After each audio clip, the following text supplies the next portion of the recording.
सुसंवाद को कायम करने के लिए हम लोगों ने आज ये एक प्रयास किया।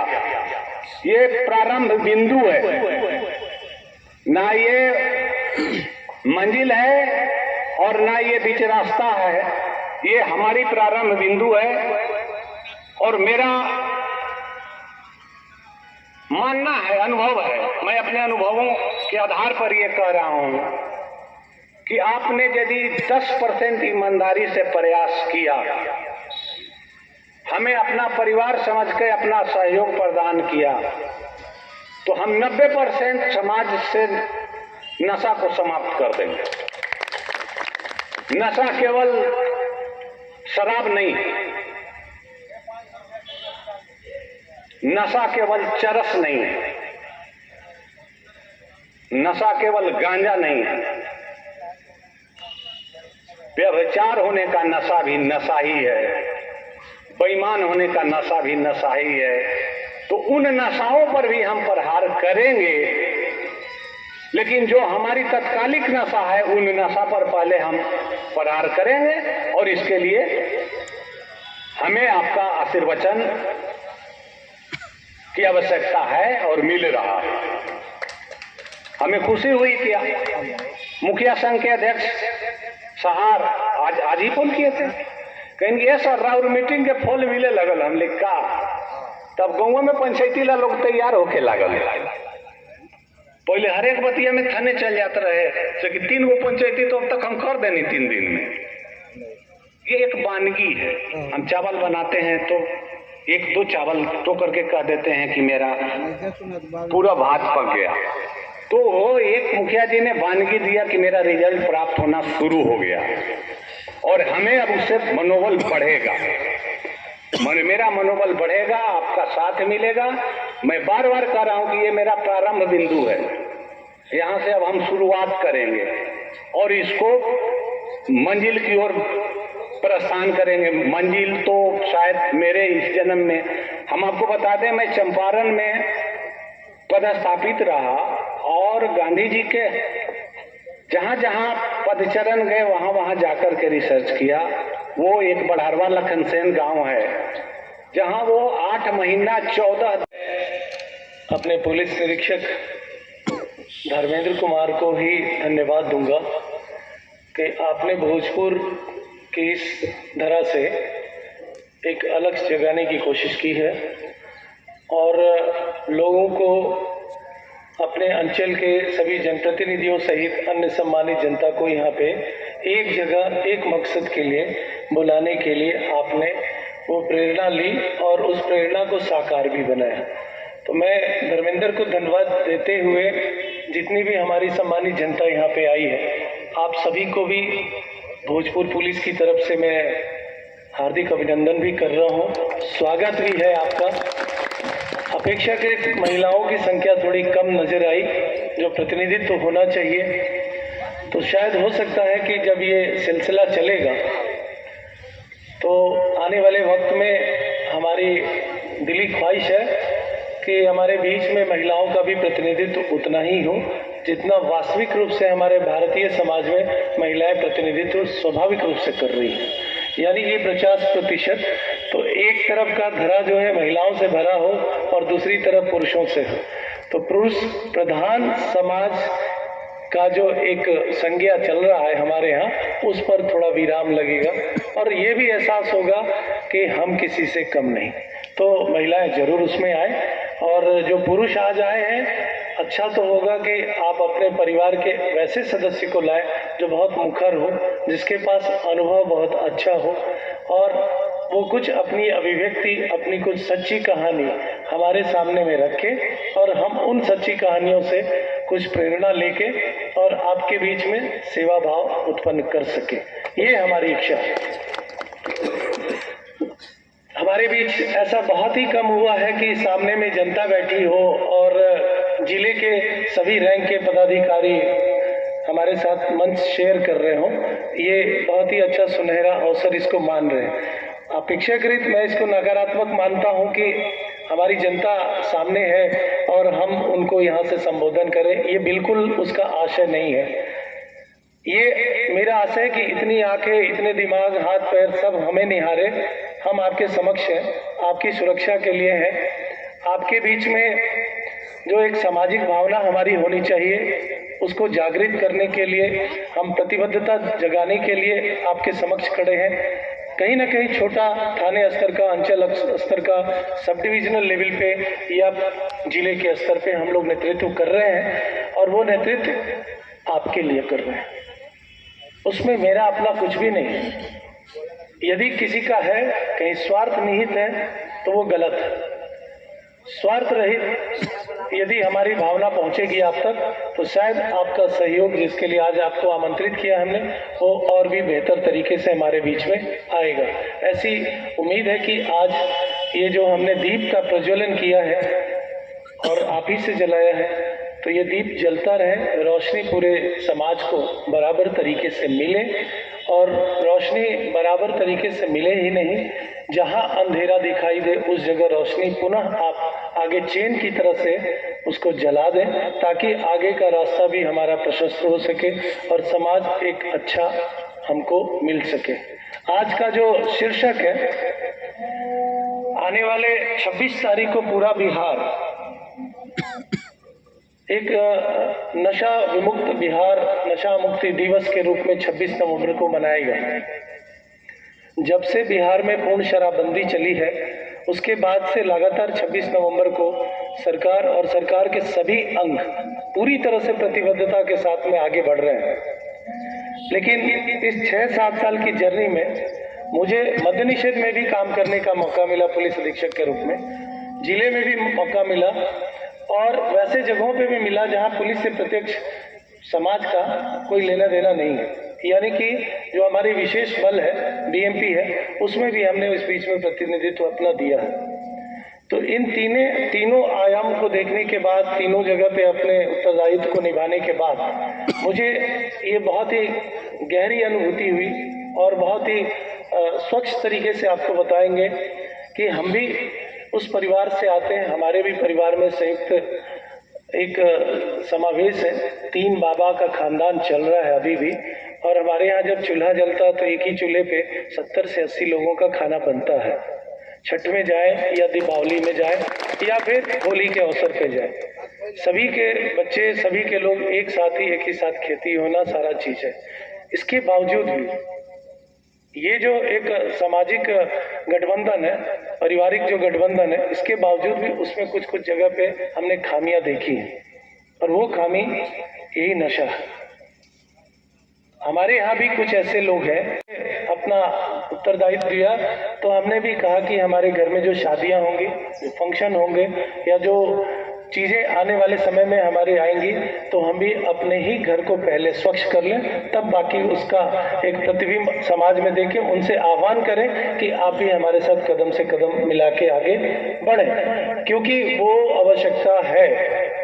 हम अपने घर को खुद नहीं संभालेंगे तो क्या पुलिस प्रशासन या फिर राजनेता या किसी अन्य एजेंसी से हम उसकी बेहतरी और उसके स्वच्छता की उम्मीद कर सकते हैं? बिल्कुल ही नहीं होगा। तो मेरा ये कहना है कि हम लोग तरह तरह से अपने उत्तरदायित्वों का निर्वहन कर रहे हैं। यहाँ जितने भी पुलिस ऑफिसर बैठे हैं, कभी गरम, कभी नरम, कभी बिल्कुल मध्यम, इनको डांट पड़ती रहती है, प्रशंसा भी मिलती रहती है, लेकिन वो पर्याप्त नहीं है। हमें आपके सहयोग की जरूरत है। आपकी एक सूचना, सही सूचना हमारे लिए बड़ा वरदान होगी। जो काम हम वर्षों से नहीं कर पाए हैं, वो महज एक सूचना के आधार पे करने में सक्षम है हम लोग। हमारी संख्या सीमित है। यहाँ 25 से 26 लाख लोगों के लिए हमारे पास एक्टिव फोर्स जो है वो 26-27 में हमको इतने लोगों के बीच की सुरक्षा की भावना को जागृत करना, उनको सुरक्षित रखना, सुरक्षित समाज देना है, ये हम लोग चाहते हैं।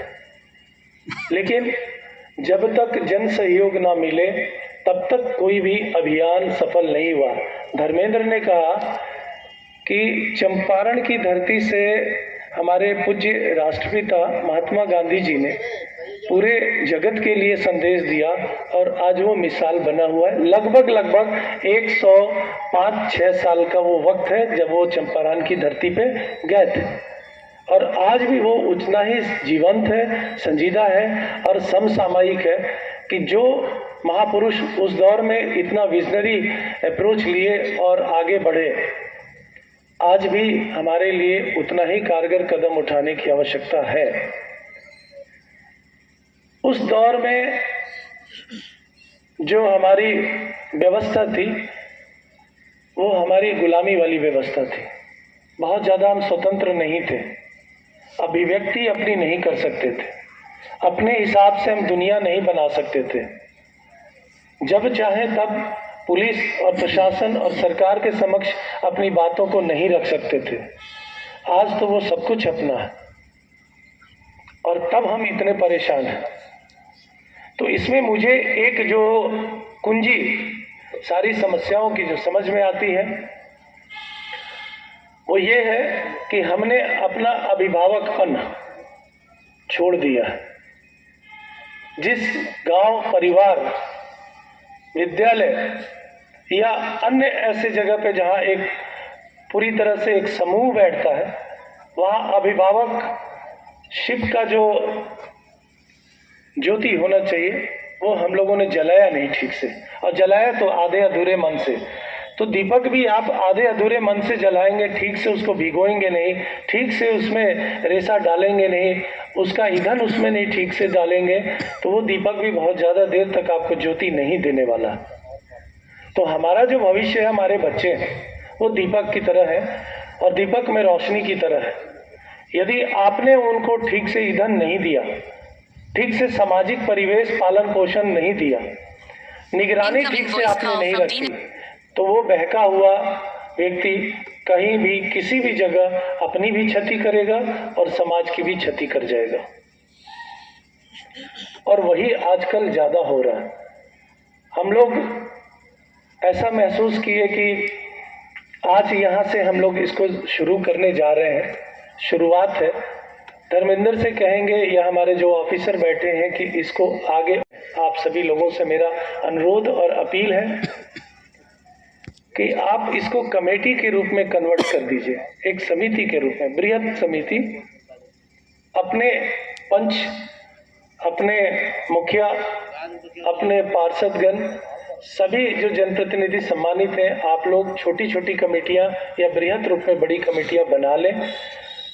व्यक्तिगत तौर पे भी अपनी सुरक्षा को ध्यान में रखते हुए उतनी ही सूचना मुझे दें, उतना ही चीज हमारे समक्ष रखें जिससे कि आप भी सुरक्षित रहें। क्योंकि समाज विकृत है, सबकी जिम्मेदारी नहीं ली जा सकती।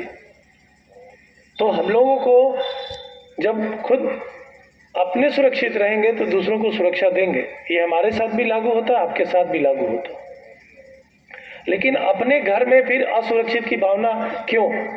तो हमारा अनुरोध होगा कि आप अपने घर में बहुत ही सजग प्रहरी के रूप में आप हमें बताएं कि क्या आपका घर नशा से विमुक्त है? क्या आप अपने घर में उस नशा विमुक्ति में हमारी मदद लेके और अपने उस छोटे से समाज को ठीक करने में आप कोई बड़ा रोल प्ले कर सकते हैं? और यदि आपने वास्तव में 1-2 लोगों को भी नशे से दूर किया तो बहुत बड़ा काम किया। मैं छोटा उदाहरण दूंगा। 2017 की बात है, जहानाबाद में बाई इलेक्शन चल रहा था, उपचुनाव।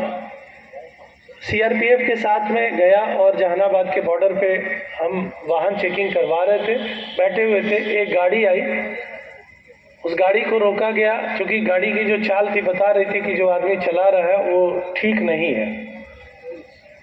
उसको रोका गया।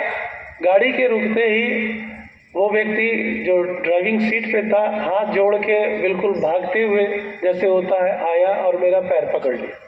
वो नशे में चूर था। गाड़ी में जब अंदर हम लोगों ने झांक ताक किया, 2 बच्चे 10 साल से कम उम्र के, उनकी पत्नी पिछली सीट पे और उनके बगल में उनके साले बैठे हुए। उनकी पत्नी निकल के सामने आई और बोली कि सर, इस आदमी को हम पिछले 2 घंटे से समझा रहे हैं, गाड़ी रोकिए, हम किसी और को साथ लेके जाएंगे, आप हमारी भी जान असुरक्षित कर दी है और अपनी भी।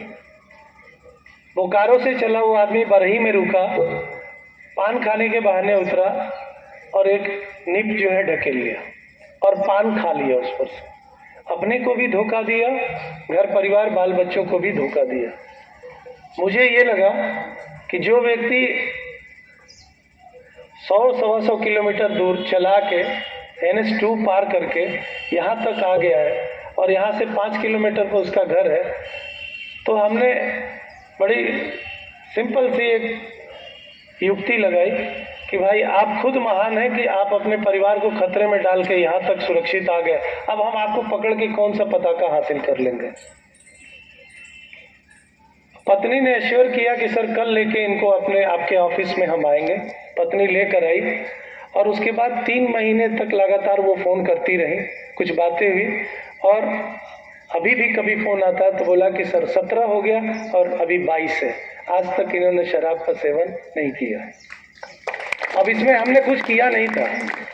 आप समझ सकते हैं इशारा कि हर समय लाठी और डंडे की बात नहीं हो सकती है। कुछ चीजें मधुर भी हो सकती हैं। रेशम की डोरी है, आप झटका दीजिएगा तो टूट भी जाएगी, तो परिवार टूट भी रहा है उसके कारण से। परिवार को बचाना है तो आप आज यहाँ पे प्रण लें, संकल्प लें कि आप अपने घर से उसकी शुरुआत करें। हमारे यहाँ धर्मेंद्र ने बताया ALTF बनी हुई है, वो चंद छोटे सी टीम इतने बड़े जनसंख्या में कोई कमाल नहीं कर सकता, ना तो कोई क्रांति ला सकता। हाँ, लेकिन वो क्रांति आ सकती है कि आप एक ही क्षेत्र से इतनी सूचनाएं उनको दें कि लोगों को ये लगे कि जरूर हम में से कोई ऐसा व्यक्ति है जो नहीं चाहता है, यानी सामाजिक बहिष्कार। हम कार्रवाई करें, पकड़ के ले जाए या फिर उनको ब्रीफ करें, समझाए बुझाए।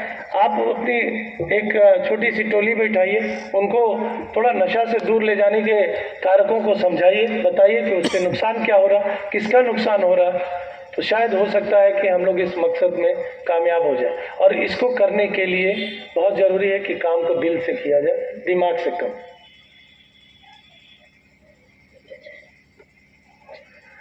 हमारे बीच में ALTF है, अब अगला चरण ANTF का आ रहा है, एंटी नारकोटिक्स टास्क फोर्स का आ रहा है, वो भी गठित होगा। वो भी छोटी सी एक टीम बन जाएगी, डेडिकेटेड वर्क वो भी करेगा। लेकिन यकीन मानिए कि फोर्स चाहे जितने प्रकार का आप बना हुआ करता था, जब हम बड़ी बड़ी टीम और स्पेशल टीम लेके आते थे, बड़े नक्सल ऑपरेशन में भी रहते थे और काम करते थे, देखते थे, तब ये लगता था कि इस जमीन का, इस धरती का भविष्य क्या है। लेकिन वो 10-11 साल पहले की बात और अभी 10-11 साल के बाद की बात का एक जर्नी हमने देख लिया। तो कोई चीज अस्थायी नहीं होता, ना तो हम है, ना तो आप है, और ना तो इस धरती पर रहने वाले अन्य लोग हैं। लेकिन चिरस्थायी की तरह से काम कर रहा है महात्मा गांधी जी का वो संकल्प और किया गया प्रयास। एक हमारा जो है ना शताब्दी वर्ष निकल गया है, फिर भी आज वो जीवंत है। और शायद यहाँ भी जरूरत है, इस जगह पे जरूरत है कि हमने वो जातीय संघर्ष भी देखा, नक्सलवाद भी देखा। अब जो चल रहा है, हम ये नशावाद में लिपटे हुए हैं, तो इसको किसी तरीके से कम करने कराने की आवश्यकता अब आ गई है।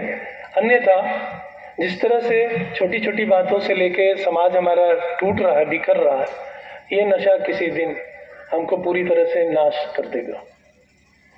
समय से पहले यदि आप में से कोई भी व्यक्ति ऐसा दृष्टांत आपके पास है, तो हमारे तो सारी टीम यहाँ पे है, बैठेगी। मुझे कुछ कारणों से एक जगह जाना है, इसलिए मैं क्षमा प्रार्थी भी हूँ और थोड़ी जल्दीबाजी में भी। लेकिन मुझे लगा कि जब पुलिस और समाज दोनों एक जगह मिल रहे हैं, दोनों का संगम हो रहा है, तो ये संगम स्वच्छ रहे और अपने मकसद में कामयाब रहे। इसके लिए एक छोटा सा और वृत्तांत आपको बता दें कि मुंगेर में पोस्टिंग के दौरान वर्धा एक गांव है जहां पर एक ही कम्युनिटी के ज्यादातर लोग, ज्यादातर मतलब 99%, वो गांव बदनाम है। करीब 10,000 आबादी होगी वहां पे। हथियारों का वहां पे अवैध बिजनेस होता है और तरह तरह के हथियार बनते थे। मेरी पोस्टिंग हुई 3 दिन के बाद वहां पर एक रेड पड़ा। पुलिस ऑफिसर को वहां पे लोगों ने विरोध किया और कई लोगों को गर्दन तक पकड़ के और दबाने की कोशिश की गई थी। उसमें एक बड़ी गन फैक्ट्री पकड़ी गई थी। 6 लाख रुपया जो पकड़ा गया था वो जाली नोट पकड़ा गया था और कुछ लोगों की गिरफ्तारी हुई। जिनके घर से गिरफ्तारी हुई, महिलाओं ने कहा कि पुलिस ने मेरे साथ छेड़छाड़ किया। वहां पर गए, चूंकि 3 ही दिन हुआ था और जबरदस्त तरीके से लोगों पर कार्रवाई हुई। गांव के लोग जुटे, उसमें हमने उस 400-500 लोगों के बीच में एक नज़र को पहचाना। वो मुझे बहुत घूर रहा था, जो बिल्ली आंखें होती उसी तरह थी। तो पहले तो अच्छा नहीं लगा, लेकिन मुझे लगा कि वो व्यक्ति शायद अपनी आंखों से कुछ कहना चाहता है। उसको दूसरे दिन जब बुलाया तो बहुत सी बातें उस व्यक्ति ने बताई। वो उस जमाने में सरपंच हुआ करते थे और अपने गांव के बारे में पूरा बताया। उस दिन ही हमने मन बनाया था कि एक कमेटी फॉर्म कर दी जाए। कोई घर वहां पे ऐसा नहीं है जिसके घर में आर्म्स एक्ट के अंदर में चार्जशीटेड आदमी नहीं था। फिर भी हमने रिस्क लेके कमेटी बनाई और जो घटना हुई उसमें 36-37 लोगों का नाम पड़ा। लोगों का कहना है कि इसमें सर 50% से ज्यादातर लोगों को पुलिस और उनके चौकीदार ने जानबूझ के फंसाया। तो जिन लोगों को चोट लगी थी, जिन लोगों को इंजरी हुई थी, स्वाभिमान पे ठेस लगा था, हमने उनसे पूछा और बोला कि मेरे मन में एक बात है। तो बोला सर हम लोग आपके साथ हैं, आप करिए। हमने जो लोग थे उनसे कहा हमें 16-17 आदमी की आवश्यकता है। सभी उम्र के लोग 16-17 हमने चुने, जिनकी बात कुछ लोग समझते थे और उसी दिन एक कमेटी निगरानी उनकी बना दी गई। हर महीने क्राइम मीटिंग से पहले उनकी मीटिंग करते थे और उनको 50 वारंट उनके हाथ में थमा देते थे।